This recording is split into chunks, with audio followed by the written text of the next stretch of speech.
प्रिय सखी, गुरुदेव भगवान के चरणों में कोटि कोटि नमन। गुरुदेव भगवान, इस शरीर से काम वासना खत्म हो गई है, पति को काम वासना बहुत है, क्या करूं, मार्गदर्शन करें। पति के अनुकूल चलना चाहिए।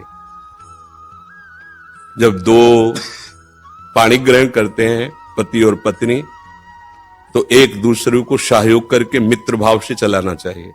हमें अपनी रुचि दूसरे पर नहीं थोपनी चाहिए, बात ध्यान रखना चाहिए।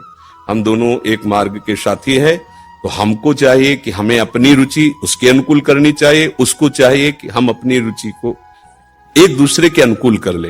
अगर आपकी रुचि नहीं है तो पति को मनाइए और अपनी रुचि में उसको अनुकूल कीजिए। अगर वो अनुकूल नहीं होता तो आप कोशिश कीजिए कि आपके वृत्ति के कारण कहीं वो व्यभिचार में ना उतर जाए, गंदे मार्ग में न जाए। उसका साथ दो, आप उसके साथी हो। आपका ब्रह्मचर्य उतना मान नहीं होगा जितना पति की आराधना मान होगी। पति को एक मित्र है, मान लो हम कह रहे हो वो पति परमेश्वर होता है, ऐसा मत मानिए।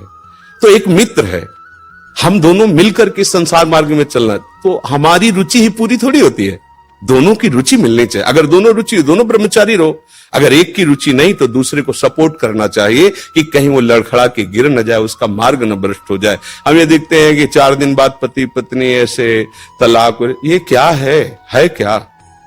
सिर्फ अपनी रुचि का पोषण नहीं होना चाहिए।